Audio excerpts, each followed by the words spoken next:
Hello, friends and neighbors, and welcome to this edition of the Gifts of Glory podcast. I am Dave Hebert, and really looking forward to sharing this episode with you. First, I want to give you an update. We're going to be transitioning the program from weekly to bi-weekly, which I know that there's some debate, some discussion over what bi-weekly means. Does that mean twice a week or once every other week? We're going to go with the latter. We're going to start transitioning into an every other week program because we want to give you a chance to listen to our great interviews, and we hope that you have plenty of time to really enjoy the different conversations that we get to have. We have several really great opportunities coming up very soon, and we want to share those and give plenty of time for everyone to click on and listen and enjoy those upcoming podcast. So after this week, we are going to an every other week format. So I hope that you'll enjoy our interviews a little bit with an easier schedule to check those out. Now, this week we get to talk with Crystal Barnes and Melissa Ostrander. They're the executive producers with Ark Productions. It's a Chicago-based Christian media production company. They do some TV. They've done some stage. They've also recently released their first feature-length film. It's called The Law of Moises, which is now actually available on PureFlix, and they're actually preparing to release their new web series called Churched, which is really going to be a lot of fun. Think of the show The Office, but set in your local church. That's what Church is going to be about coming up. I believe Palm Sunday is when they're expecting to release that on the web. Crystal Barnes, she's a 20-year veteran of the film industry, and her best friend Melissa is a right-hand person in making Ark Productions work. We talk about faith and testimony, entertainment, and their major productions coming up, including The Law of Moises, so talk a lot about that as well. Now, I do want to take a moment and share some great news with you. As this episode is going live on Wednesday, January 29th, 2020, we're just a couple of days away from Well-Versed Comedy's debut at Gutty's Comedy Club in suburban Indianapolis. Well-Versed Comedy is hitting the road this coming weekend, so if you are in or can be in the Indianapolis area, we'd love to see you this weekend. Visit guttyscomedy.com for tickets. We're also hosting a workshop on Saturday the 1st. We'd love to see you out there as well, so be sure to tell your friends and neighbors that live or are somewhere near the Indianapolis area. We'd love to see them. Now, another bit of news for Well-Versed Comedy. We're going back to the hallowed halls of Second City. We're producing our own show. The Decent Comedy Show returns, but this time we're going to be in the Blackout Cabaret. Last time that we did the Decent Comedy Show, we were in Judy's Beat Lounge, and we packed the house, so we're going to try to pack a bigger house. The Blackout Cabaret holds about 20 extra seats, so we're hoping to see those all filled. Coming up on Sunday, March 8th.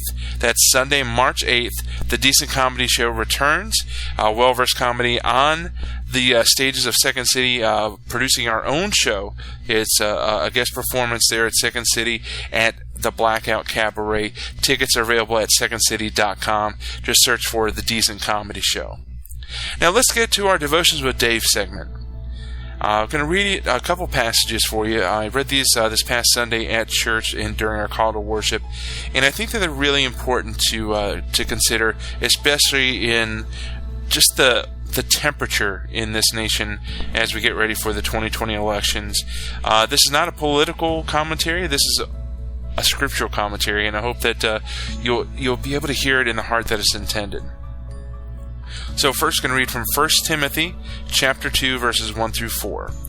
I urge you, first of all, to pray for all people. Ask God to help them, intercede on their behalf, and give thanks for them. Pray this way for kings and all who are in authority, so that we can live peaceful and quiet lives marked by godliness and dignity. This is good and pleases God, our Savior, who wants everyone to be saved and to understand the truth.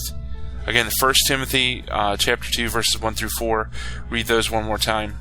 I urge you, first of all, to pray for all people. Ask God to help them, intercede on their behalf, and give thanks for them. Pray this way for kings and all who are in authority, so that we can live peaceful and quiet lives marked by godliness and dignity. This is good and pleases God, our Savior, who wants everyone to be saved and to understand the truth. 1 Timothy chapter 2, 1 through 4. Now, jumping to the Old Testament, this one's a very popular one, but want to tie it into this scripture. So we're going to read 2 Chronicles chapter 7, verse 14. Then if my people who are called by my name will humble themselves and pray and seek my face and turn from their wicked ways, I will hear from heaven and will forgive their sins and restore their land. Again, that's 2 Chronicles 7:14, very popular verse. Then if my people who are called by my name will humble themselves and pray and seek my face and turn away from their wicked ways, I will hear from heaven and will forgive their sins and restore their land. So I want those passages to be meditated on as we go through this election season. First, pray for our leaders. Pray for those in authority. That starts with praying for our leaders in Washington, both in the White House and Congress, and those in the judiciary. I encourage you to pray for the President, Vice President, Congress, the Senate, and the Supreme Court. And if you're in Illinois, pray for our leaders in Springfield, our leaders in our counties and in our cities. Whatever state you may be listening, whoever your leadership is, whatever your state capital is, pray for the men and women that are leading from there. Pray for the men and women that are leading in your county, in your city, in your local government. It is prescribed here in 1 Timothy, as Paul is admonishing and encouraging Timothy. He's urging to pray for all people, and that includes the people that we don't agree with. That includes the people that we may see as political or otherwise enemies. Because remember, our enemies are not flesh and blood. Our enemies are the powers and principalities of the spiritual realm. So don't think of another human being, no matter what their political ideology, as the enemy, because your enemy is a spiritual enemy and not a flesh and blood human being. So keep that in mind as well. So that way, if you're focusing on that, it's easier for you to realize that you need to pray, because God, in verse 4, says, God wants everyone to be saved and to understand the truth. So that's why we need to pray for everyone and pray that everyone understands the truth, because that's God's will. And when we pray in God's will, you'll see more things happen. When we pray in our own will, we're not truly praying. We're just treating God like a genie or treating him like a servant that has to answer our commands. And that's not how God works. We want to be aligned with his will. Because in 2 Chronicles it tells us, if my people who are called by my name will humble themselves. Now it says my people. He's speaking specifically in 2 Chronicles to the Israelites, to Israel. But we've been grafted in because of the sacrifice of Jesus Christ. So we are his people, called by his name.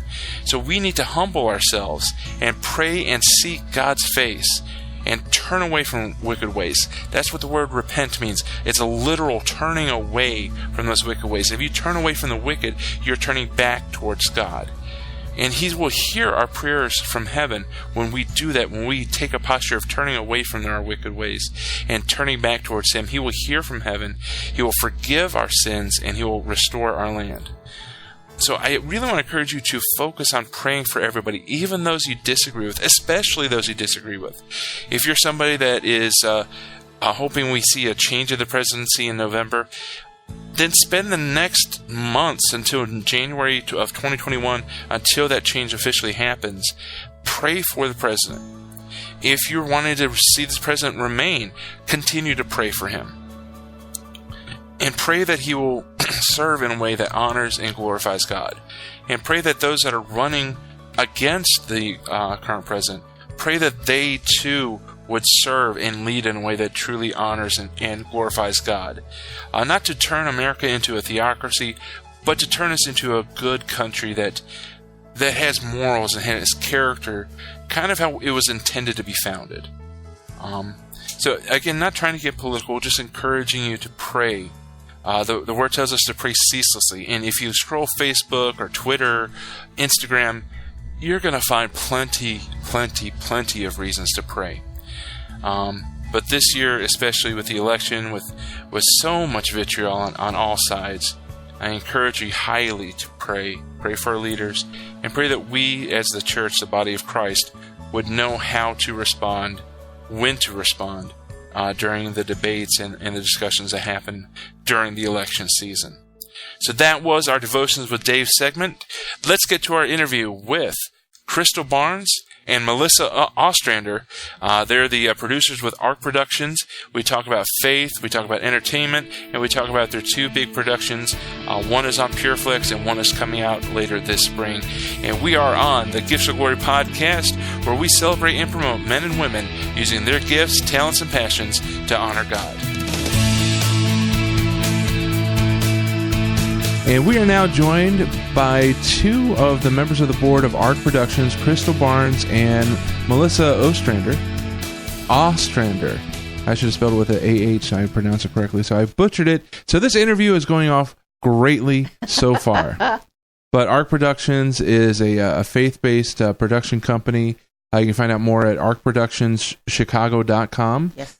Or on Facebook at Ark Productions Chicago. Crystal, you're a 20-year veteran of the film industry, according to your bio on the website. Writer, producer, actor. Law of Moises came out last year. 2019. And it's your first feature film with Ark? Feature length? Feature length, yes. And it's now available on Amazon and PureFlix. So now that this intro is off to a wonderful start, I'll bring in Crystal Barnes, and we'll talk to Melissa as we go. Crystal, welcome to the podcast. All right. Thank you so much for having me, Dave. Appreciate it. Good to be here. I'm here with Melissa, best friend, executive producer. She basically kind of does everything. When you have a good friend, she works for free. When you're on an independent film, you try to have all kinds of resources and save whatever fund. So if you find a best friend who do all the driving and picking up costumes and all that good stuff. So yeah, I really couldn't do a lot of the things though without her. So that's awesome, and that's part of the reason why I got married, is so I'd have somebody like that. Yeah, it was contractually obligated. I know. I say that only because she's in the room. Yes. Well, I see. I couldn't say that without her in the room, because I know she doesn't listen to the podcast. So I have to. Gotcha. So she won't hear what you said. Yes. Right. So let's talk about Ark Productions. How did it start? Ark Productions started basically. So I started in the industry as an actor. I went to school for acting.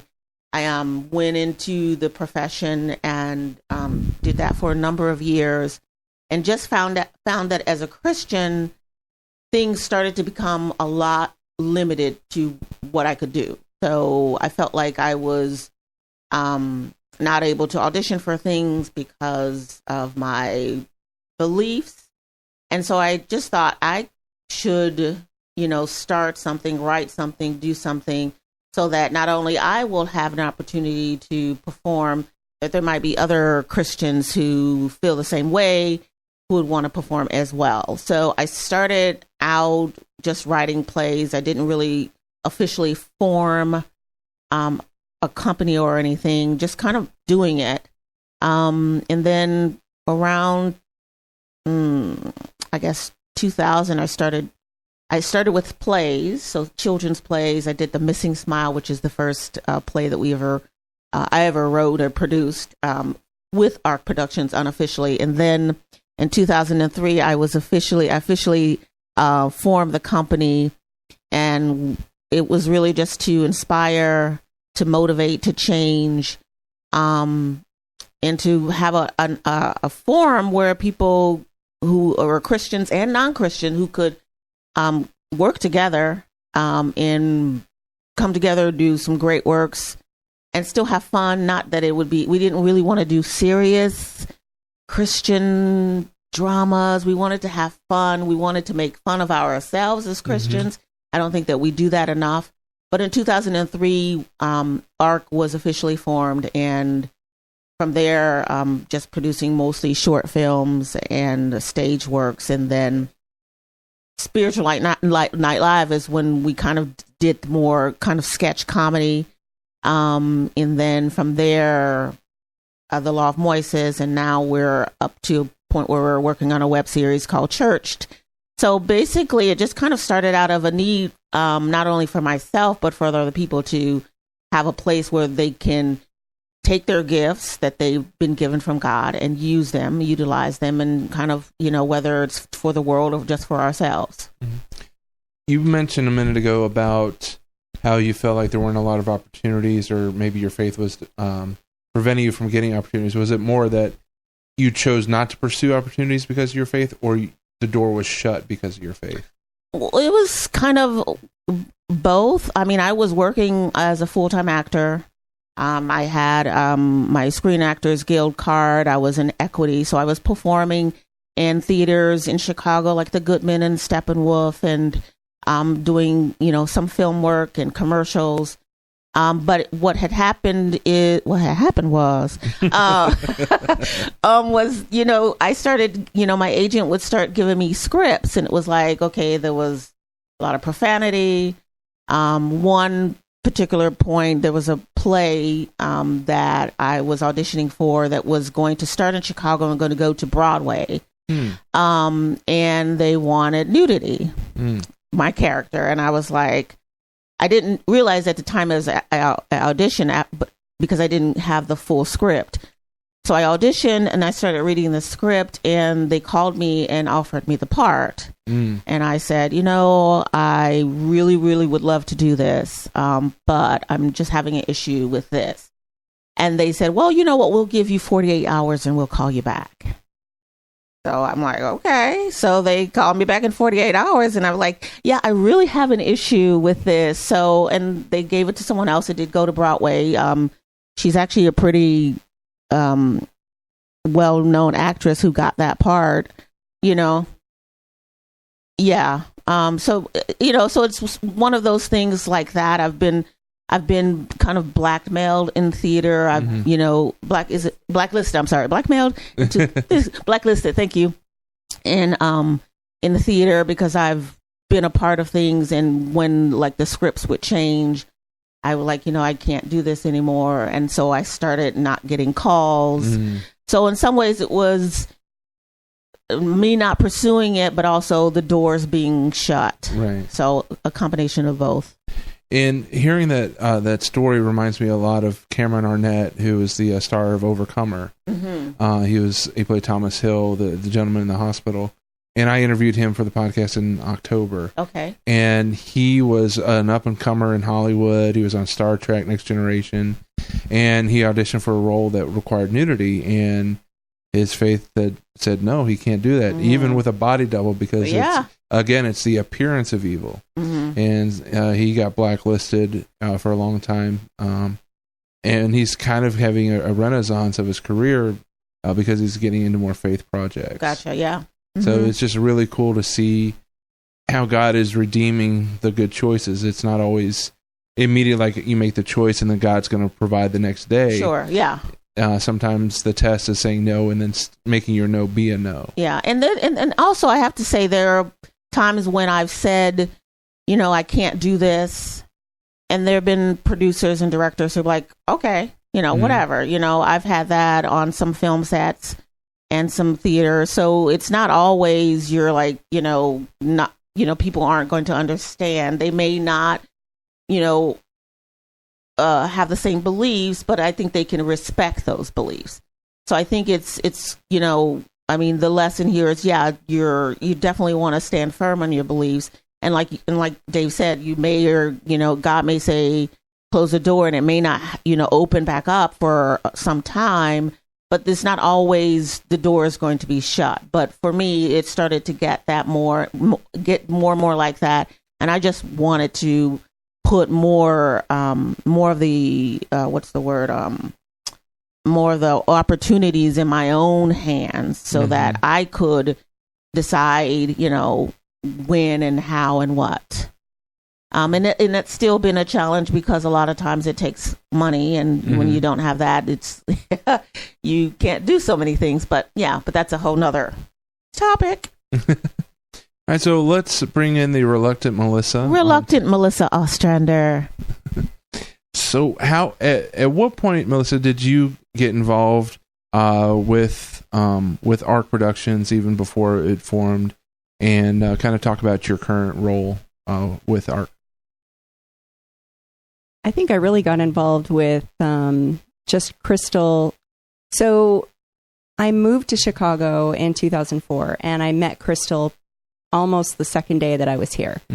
On the phone, I met her the very first day that I was here. And I decided I didn't like her and wanted nothing to do with her. See how God works. Totally.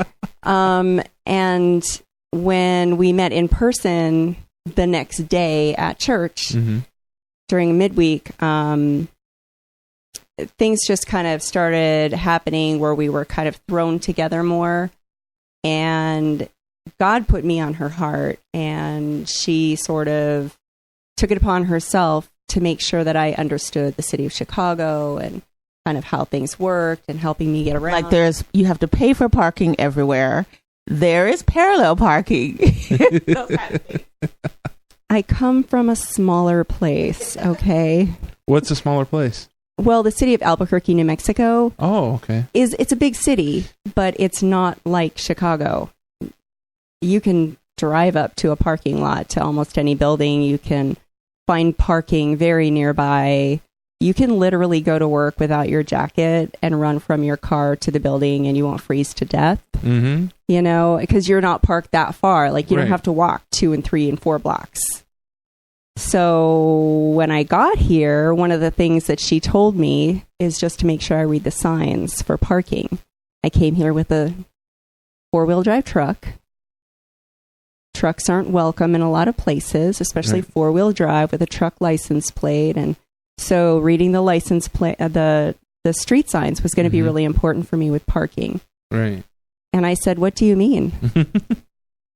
And she said, "Well, read the signs." And I said, "But what do you mean? I don't understand." I literally did not understand because I hadn't even seen a sign yet. So, all she could say was read the signs. Yeah. Anyway, so as we got to be friends and I learned, what she did with the theater and with film, and I actually saw a movie that she was in, Losing Isaiah. Oh. She was a recovering drug addict. Oh, I like that film. In prison, yeah. With Halle Berry. So Nice. I saw her there, and I saw a bunch of reviews, and I was like, "Wow, you did a lot of stuff." She's like, "Yeah, all humble. Yeah.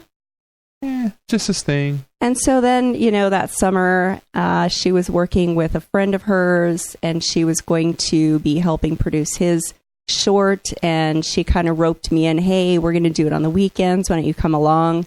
So that was my first opportunity to do craft services and PA work. That was my first opportunity to be a script supervisor and a continuity supervisor. Okay. And then I also got to play a role in the film. They built a model of my head, and I was a dead person. Oh. Did you nail your lines? I nailed them. So Nice. Solid. They even had makeup on my feet. They did a pan up from my feet. It was pretty amazing. Anyway, so that was my first opportunity to work with her. And then from there, it's just something that she does. So she did something called Spiritual Night Live, where she was doing sketch comedy.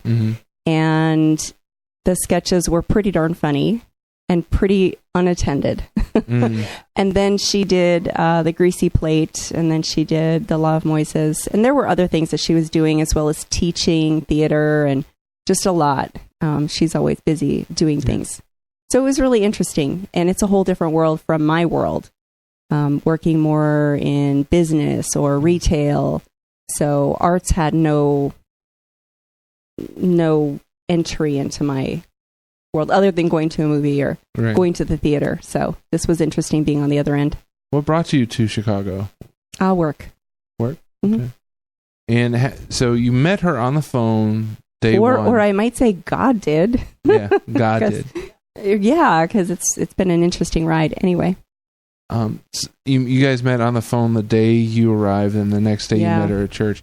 How did you connect on the phone that first day? So I was moving here, and I was going to stay with a couple. And there had been a miscommunication. I either did not understand, or I intentionally didn't understand, because I was moving to Illinois, and I was going to stay with them. as I crossed the state line in the car, I got a phone call from the wife, and she said, I don't know how we miscommunicated, but I'm leaving for Albuquerque tomorrow. So you can't stay here with my husband by yourself. And I said, yeah, that wouldn't be good. No. She said, let me get on the phone and call some women that I know that are single and see if I can find some place for you to stay. And I was like, oh, great. So I got a call back maybe an hour later, and there was a woman who was going to let me stay with her. She had 2 or 3 cats in a 1-bedroom apartment. Oh. I have a cat allergy. That wouldn't work. No. My roommate from Albuquerque was driving with me, and she started yelling, no, you can't stay there. Because I was all ready to say yes. Just, somewhere to be. I'm just going to say right now, I think I placed a bet before this podcast because you said you weren't going to say a word. I should have bet because I could probably finance another movie.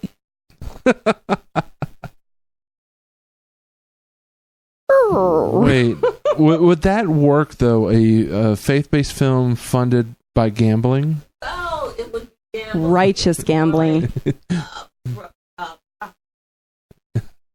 A prophetic prophet. Okay,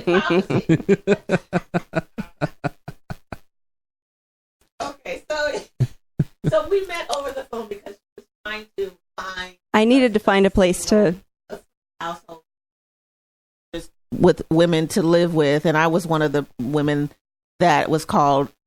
But we had a situation where my roommates were like not interested in having another person, so I'm the one who actually did introduce you to Paulette, who let you stay with her for 3 weeks, right? So a mutual friend of ours now let her stay there for 3 weeks, and then I became her guide throughout Chicago to help her find an apartment and all that kind of stuff. So, which ended up not even needing to happen because somebody else had already done research, and I just went where she went. Prior to that, though, I'd been looking at apartments, and she was like, you can't afford that. You can't afford that. We need to figure out your budget. I'm like, budget? Budget what? I don't understand. So your role is mostly behind the scenes other than playing a dead person for Ark Productions? Yep, exactly. A dead person, you killed someone, right? In another movie. You've killed someone, you've played a dead person, and in this one you weren't in this church, were you? Oh no, and then you've been the devil. So you've been all kinds of death in movies. I'm not sure why. What's I gotta figure out. There's a theme here. The dead person. I murder a child. I am the demon on somebody's shoulder. All parts of my personality. Oh, apparently she's a wise casting director. I think so. All right. So since you've got the microphone, Melissa, what we like to do on the Gifts of Glory podcast is find out a little bit about your faith story. So maybe take us back as far as you want to and talk about how you first became a Christian, what influences led you that way. So I grew up Catholic, and I always loved God, wanted to be a nun. Okay. Yeah. You wanted to be a nun, now you're playing death. I know, right? Job aspiration. Yeah, that's what I wanted to do for my life. I wanted to be a nun. So, skip forward a lot of time. My mom had been into astrology and different stuff. So then as an adult, when I was 25, I had a friend who became a Christian. And he was involved in the International Churches of Christ. Okay. He introduced me to the girl who actually met him. I studied the Bible with her. Her name was Kim. And it took, like 3 months because in some ways, I was just super prideful, as I still am. And with pride, yes. And I felt like, I know all the stories, but I didn't know Jesus. I didn't really understand Jesus in all of the stories and how Jesus really impacted my life. And I didn't have that relationship with him, but I knew God and I loved God a lot. So I became a Christian when I was 25, in I think it was May 15th. In the hot tub, I got baptized. And so, yeah, I've been a Christian for a number of years. And I was going to say 4 years. Yeah, for 4 years, I've been a Christian. Except if you see a picture of me, you'll know that it's been a little more than 4 years. But yeah, so still loving God, still learning to love Him more. Awesome. I know, Crystal, your turn. Tell us a little bit about your journey. Well, it's appropriate that I'm wearing this Rutgers hoodie because I was in graduate school for theater, and I worked in work study at the student center, and a young lady invited me to a Bible study. And I'm like, and I really didn't grow up. I mean, I grew up going to church, but, it wasn't like we weren't made to. We didn't get baptized or anything as such of anything. So I knew of God because of my family and knew Jesus and knew some stories. And I was like, okay, so I wasn't actually able to get to a church service. I think I went to they had a college event that I went to that was really cool. And then I got to really just kind of study the Bible with her and some other women. And around 6 months later, I became a Christian, got baptized and all that good stuff in New Jersey at Rutgers. And that was, again, just a couple of years ago as well. But no, so that's been a while. And I think like Melissa said, I knew a lot about God and I knew a lot, but I didn't know Jesus. Mm-hmm. And it was so really cool to learn about him. And obviously that's where I met Melissa. We met in the church I'm originally from Chicago, so I moved back to Chicago from school and kind of started my career here. And then Melissa kind of joined, and that's where we met at that church of the International Churches of Christ. And now we go to a different Park Church. But yeah, just in a nutshell, that's how I became Christian. I don't know if that really answers the question. But. No, the whole thing is I want our listeners to know that the faith is real and that we're not just saying, oh yeah, we're Christians, but then we're going out to the club and enjoying the new law in Illinois, stuff like that. Yeah, well, that new law. Just for all of our Christian friends, just because it's legal doesn't mean it's right. Right. Or moral, yes. Melissa's like, oh, wait a minute. Hold on. I gotta go back to the car.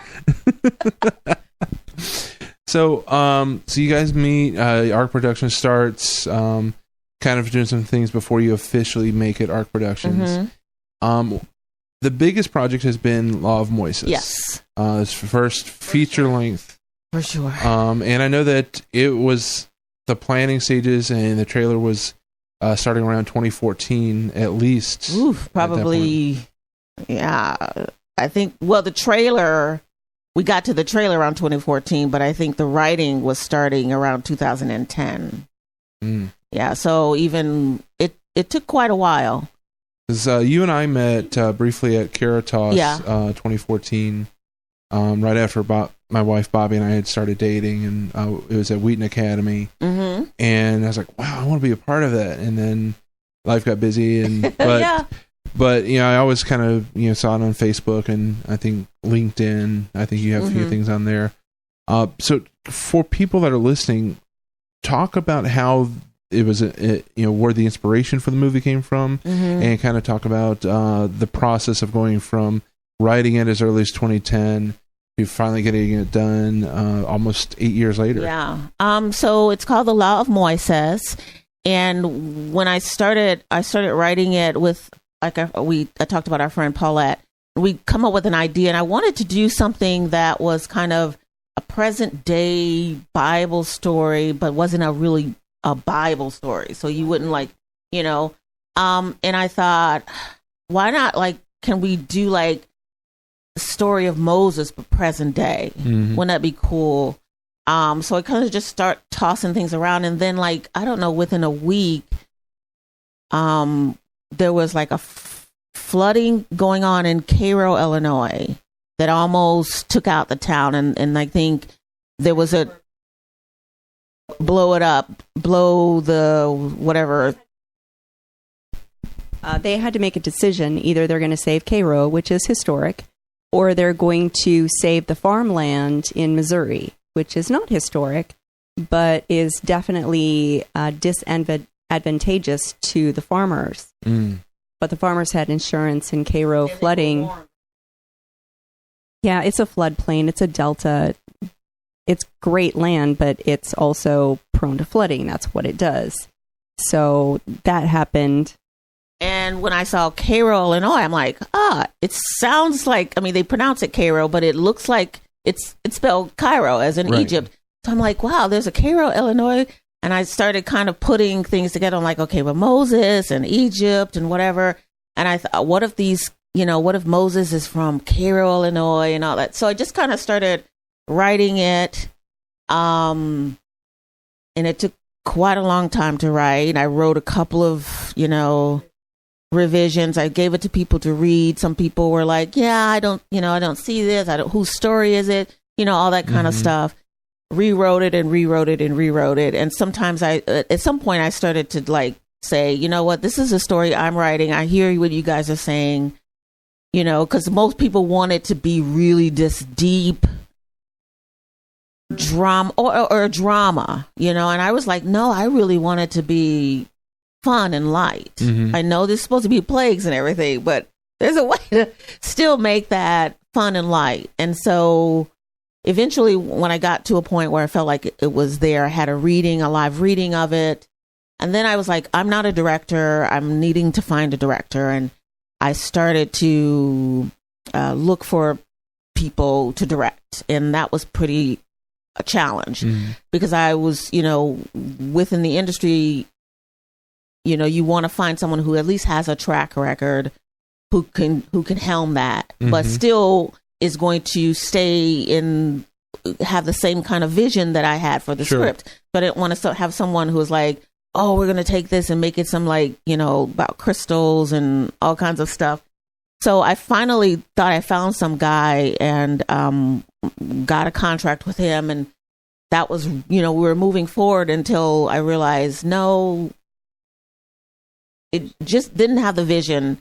I actually had gone to visit him and his manager to talk it over. And halfway through it, I thought he'd gotten it. And then towards the end, he didn't. So I'm on the plane coming back. It was September 2017. And God literally said, Crystal, you're going to direct that. And within a year, it's going to get produced. And I remember calling Melissa and was like, God told me I'm going to direct it. And I'm like, and I'm not a director. Directing short plays and that kind of thing, but a feature film, no. So, but in September of 2018, we were in production for The Law of Moises, and God provided the funding. It's crazy how each day the funding just kind of came together, and just enough for every day. But he came through, and then we found a distributor, Questar, who is in Chicago, who's a faith-based distribution company, who took the film on even without looking at it, just saw the trailer and me talking about it. And so in 2018, we had October, we had the premiere. And then in February of 2019, it went into theaters. I didn't do so great, but we didn't really think that it would. We just wanted to put it out there and kind of get out feelers, and it would be some sort of a springboard for, online streaming and that kind of thing, which it did help. Right. So then from there, I went to Amazon and then PureFlix, and it's on a number of other different streaming platforms, and it'll eventually, DVDs and that kind of thing. But it was really, it was once, and I tell people this all the time. I said, once I kind of let go and God said, you're going to do this and this is how it's going to get done. It went from like, I'm planning and not getting done for 7 years to like in a year, shoot, it's done. Such a great conversation. I can't wait to share the rest of it with you here in just a moment. Now, if you like what we're doing with Gifts of Glory Ministries, things like this podcast, great events like PureFest, and the amazing comedy of Well-Versed Comedy, would you consider supporting us through Patreon? Become a patron at patreon.com/giftsforglory. Again, that's patreon.com/gifts4glory. And get some really cool perks for helping us grow and produce some great content like this podcast. We're also working to get to a nonprofit status as a ministry, so your support through Patreon is going to help get us there. That's patreon.com/giftsforglory. And thank you so much for supporting and helping make Gifts of Glory happen. We've got more of this amazing conversation in just a moment. This is the Gifts of Glory podcast, celebrating and promoting men and women of God using their gifts, talents, and passions to honor and glorify God. Back in just a second.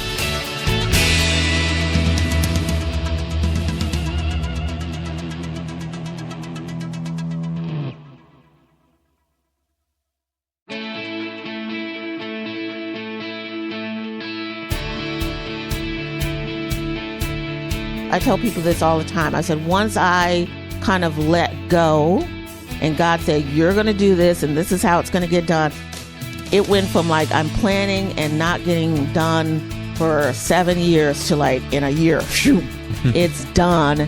And, and I had a lot of, and I really, on the set, I really wanted it to be a mixed group. I wanted to be, Christians, non-Christians. I had more non-Christians than Christians. So it was really a challenge for me every day to come to set and respond righteously, to behave. I mean, there were going to be issues and whatever, but I wanted to always respond. I really kind of in prayer and meditation set myself up that for that every day.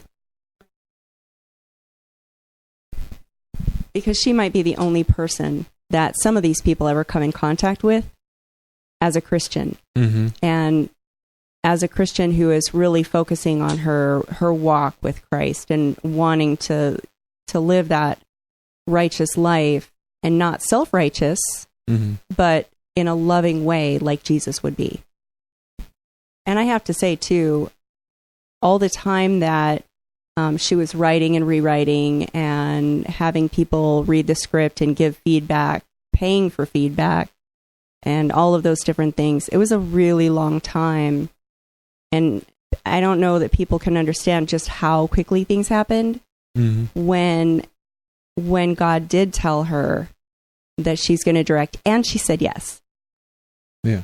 But all that time up until the you're going to direct and she said yes, she was really wrestling with God and giving it up for him, giving the whole project over to him. It took a long time for her to give the project over to him. And I feel like when she finally got there, he was ready to say that to her. Yeah. He needed you to give it to him so he could give it right back because he gave you the vision so that he needed you to be the director to keep that vision. Yeah, exactly. It was just, but it was like, you couldn't have told me that in 2010 or 2011. Because the industry had said, this is how you got to do it. And this is the way to do it. And so, but yeah, of course, that's how God works. You kind of think you're doing it. And then he kind of gets in there and says, oh, go this way. He turns the wisdom of the world on its ear. And confuses the wise. Yeah. How did you do that? You wrote, directed, and I didn't act in it. I produced though, but it was. Well, I couldn't afford me because I'm a part of the union, so I couldn't. So I would have to pay me and pay for, But it was a challenge, but at the same time, it was so exhilarating because I'm on the set. You've got like 45 people on the set, including actors, and and things are happening, and people are like, but I had been so, because of all that time, I've been so prepared that I wasn't like, I'm not sure what I wanted to do, but I just had this vision, and I'm a really big on research and studying stuff, and planning. So I'm all about making sure that plan is set, and, so I really wasn't overwhelmed in that sense. I was probably more overwhelmed with some of the people issues that I had to deal with, that I knew would happen, but it was still, but I made sure that I had people on the set every day that I could pray with. Whether it was Melissa or other friends. I'm like, okay, it's you and me on the set, and everybody else is, or we did have a few actors, but we're going to pray about it, because I might need you to, we might take a break, and I might need to go pray. So I made sure of that, because obviously it was important. And I think there are people who did see it. I don't know, what happened, but I know that they saw what I was doing and saw my walk through that. So hopefully, we're just planting seeds, and God does the rest. So, yeah. Oh, who was that? Seneca was a producer who, we didn't have it was kind of like God used different people for a small season, and we didn't have all the funds together. And God had said, you're going to do this in September. And I had gone to other producers and said, I need to do this. And they were like, well, you don't have all the funds together. We really don't want to do it that way. And, Seneca was a producer that I found who was like, let's do it. And I was like, oh, okay, cool. And he found all these people. He put together a lot of people. And, so he was there for that season, and God does that quite a bit. He'll put someone there just to get you to the next step. Yeah. So it's called The Law of Moises. It's on Amazon Prime and on PureFlix. Yeah, and you said a couple other different streaming platforms. Yeah, I can't remember now, but it's Amazon, just Amazon, not Prime. Just Amazon, okay. And on PureFlix, you can find out more at the Facebook page at Law of Moises. Or The Law of Moises. Got to have the. Yes. And so the next big thing coming up is coming up this year is Churched. It's your web series, which, from my understanding, is basically like The Office, but set it in a church. Absolutely. It's basically The Office, except in a church office. So you have all those quirky, goofy characters that you have in The Office. And these are the people that work in the church and kind of lead people. But it really is based on how they live life for God, but are flawed human beings. And it's really, I worked in a church for a bit, and I've been a Christian for a longer bit. So I know that we don't do crazy and goofy things, and I love to laugh. And I'm always laughing, and I feel like I don't think we laugh enough as Christians. So this is really just an opportunity for people to see flawed people who still love God and are still trying to be God or be Jesus to other people, but at the same time they're human and flawed. So yeah, it's a web series.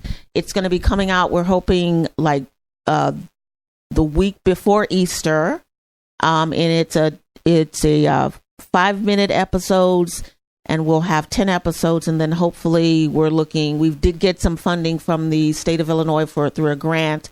I'm looking for 2 other grants to come through to do season 2 and season 3. Or if anybody is interested in donating, that would be great, because it's a really great product. We got some really great actors. Just send money to. I don't. We have it donate now on Ark Productions Chicago.com site. So if you want to donate, you can do that. It's safe. It's through PayPal and all that good stuff.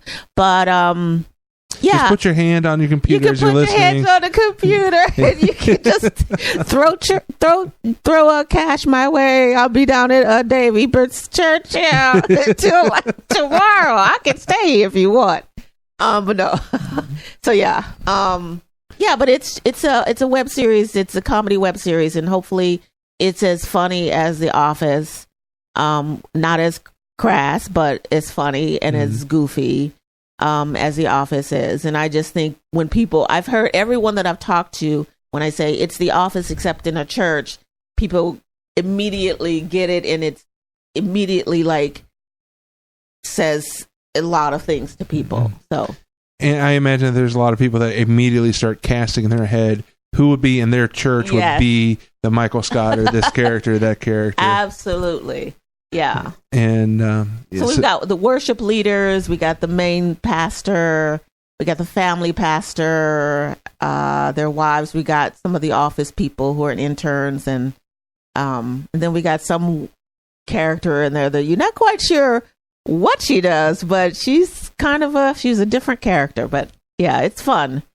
And one of the members of the cast, Mimi Sagadan, yes, I know Mimi. her. She's awesome, and I've never had a chance to work with her, but she's somebody that a lot of people in Chicagoland should know. Yeah, Mimi Sagadan. If you don't know her, she's done a lot of work, especially in faith-based films. And she does a lot of work here in Chicago, and she's been wanting to do something comedy for a while. So this was a chance to get her to do that. And I have worked. I don't know. Do you know Tom McElroy? I've heard the name, and he's come across my Facebook. Okay, so Tom McElroy also was in The Law of Moises. So he's also McElroy. I think he says McElroy. I don't know, Tom. You tell us. But. He was in The Law of Moises. So we do, like to get our Chicago actors and, a lot of faith-based actors as well. And then we have some actors who aren't, and crew members who aren't. And as long as, they can respect what we do and have fun, I think they really enjoy the writing. And it was a professional set. So, we did as much as we could. And we had very good food. Mm-hmm. We didn't get to pay the actors this time around, but hopefully with the grants coming in, we'll be able to do that the next time around. So yeah, we're definitely looking forward to that. Melissa, what? Well, we did, actors. I was an actor. We were the low man on the totem pole. We always don't get paid, but they're without great actors, you can't have a great product. And I had some really great actors, so I'm excited, and I think everyone else will be excited. And hopefully, if you are out there and you want to like the page and get all the updates, do go to church on Facebook and like our page, and follow us there. And the handle on Facebook is @ChurchedWebSeries. Or you just look up church and it's the first result. Yeah, on church Facebook. With the ED at the end. So yeah. And also be sure to check out Law of Moises. If you have Amazon or PureFlix, check it out. And, like all three pages, Ark Productions Chicago, The Law of Moises, and Churched Web Series. So what we're going to do now, we'll transition into the final aspect of our interview. Gotcha. So what we'll do is we'll do the interrogation, 7 quick questions, just to get to know our guests on the way out. And what we'll do is I'll ask it, and then I'll give you each a chance to respond. So whoever's holding the microphone will get first, then you pass it on. So each of you will get plenty of time to answer. So first question, what do you all do in your free time? Watch movies. Read. What was your dream job as a kid? To act. Judge. Like actual, sitting on the bench, judge. Actual sitting on the bench. I wanted to be a judge.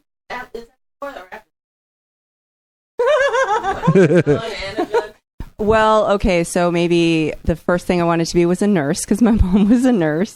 Then I wanted to be a nun because I went to a Catholic school. And then I wanted to be a judge in 3rd, 4th grade. That would be kind of cool to have the crossover, a nun as a judge. And then you could be a nurse too, because like when people are like, oh my gosh, I don't want to, and you kind of resuscitate them. Yeah. You could still be. You can still do it. Come on. Because you've only been a believer for 4 years. You're 29. You're just 29. And number 3, this getting serious. What scares you? What keeps you up at night?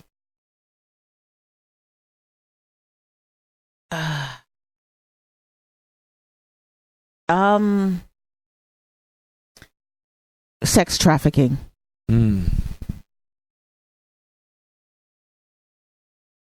How do you follow that?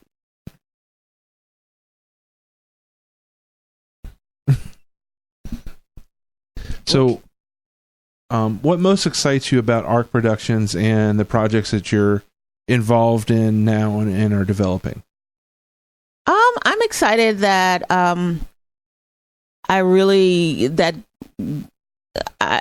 being able to persevere through all, and that God is actually, the vision that I had long ago is still a vision going on today, that we want to do faith-based projects, but are real and kind of gritty, but also can be fun.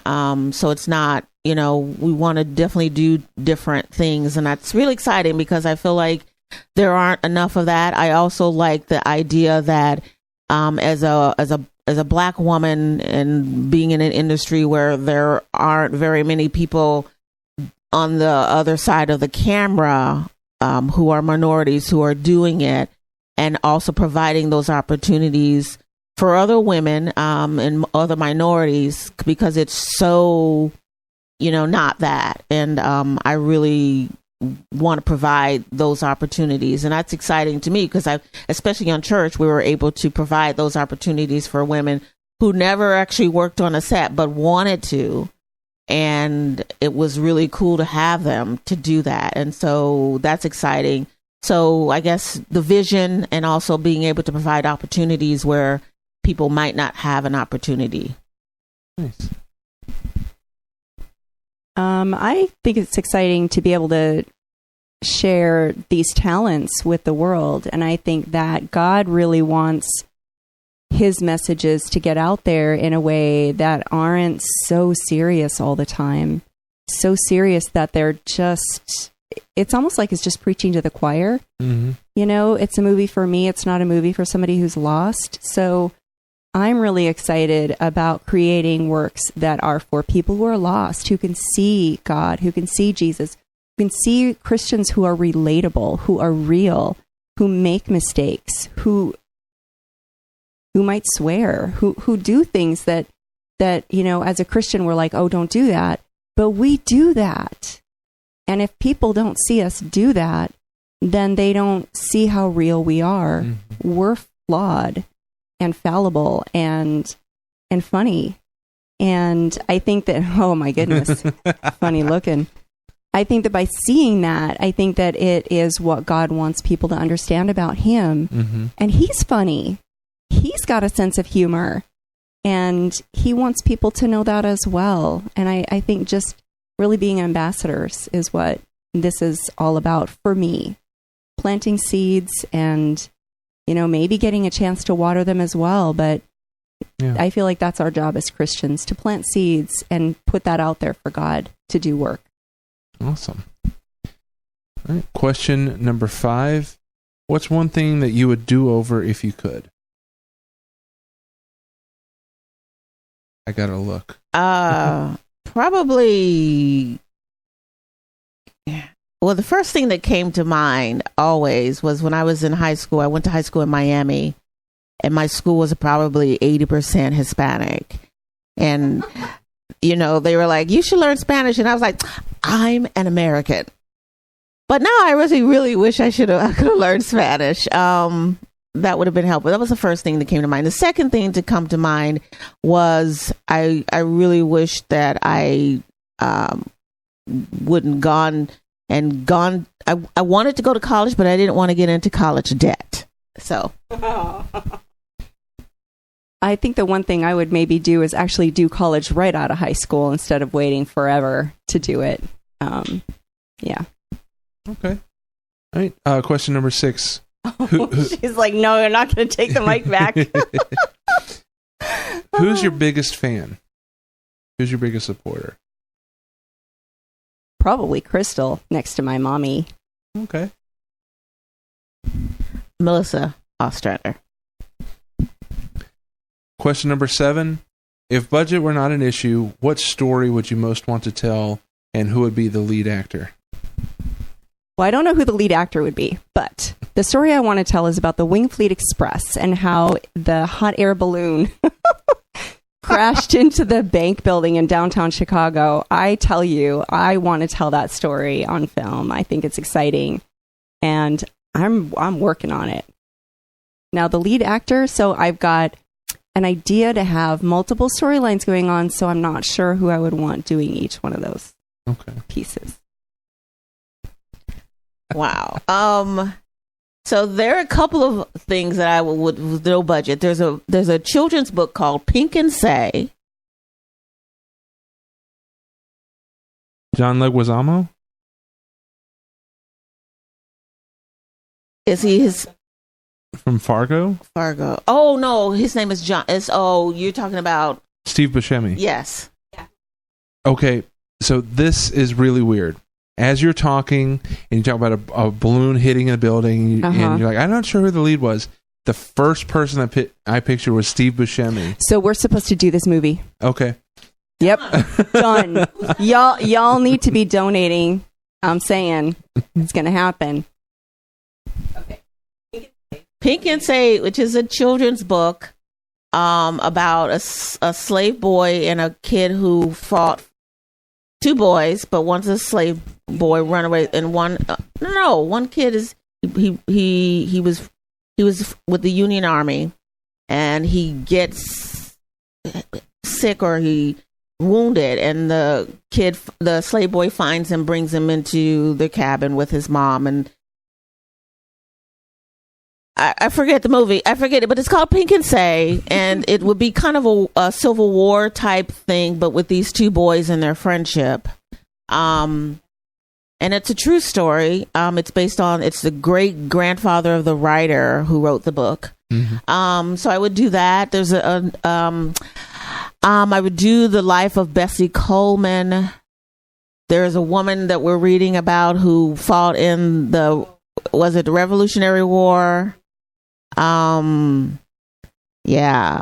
Civil War, one of those wars, all the wars that we've had. And then, I would probably want to get all my favorite actresses together, like Jodie Foster and Sandra Bullock, and just do something goofy with them. I don't know what, but, something funny. And if I could, bring Ruby Dee back, I would have her in it too. And Kate Hepburn, the calla lilies are in bloom again. Such a strange flower. Suitable for any occasion. All right, so that was the interrogation. Now our final question for our audience. For anyone that wants to be a writer, producer, or somehow use their gifts for God's glory, what would your wise counsel be for them? Melissa hands me the mic. I would say just watch a lot of movies. Nowadays, get your camera, your phone, and just start doing it, filming with your friends, looking at stuff that you enjoy and copying it, but then start doing stuff that you want to do. Because a lot of things that I'm wanting to do, there are a lot of people who've told me, no, that won't work. But you have to do something that you are going to enjoy and like, because at the end of the day, if nobody ever watches it or nobody ever sees it, at least you're enjoying what you're doing. And ultimately, that's why most people who are in a 9-to-5 job or whatever don't like their 9-to-5, because they don't enjoy it. So if you're going to be an artist or you're going to do this, do it because you enjoy it and you want to. And it's not necessarily for the money, but, just do it. I'm stealing that from Nike, right? Just do it. So first of all, don't write a check unless there's money in the bank. Yeah.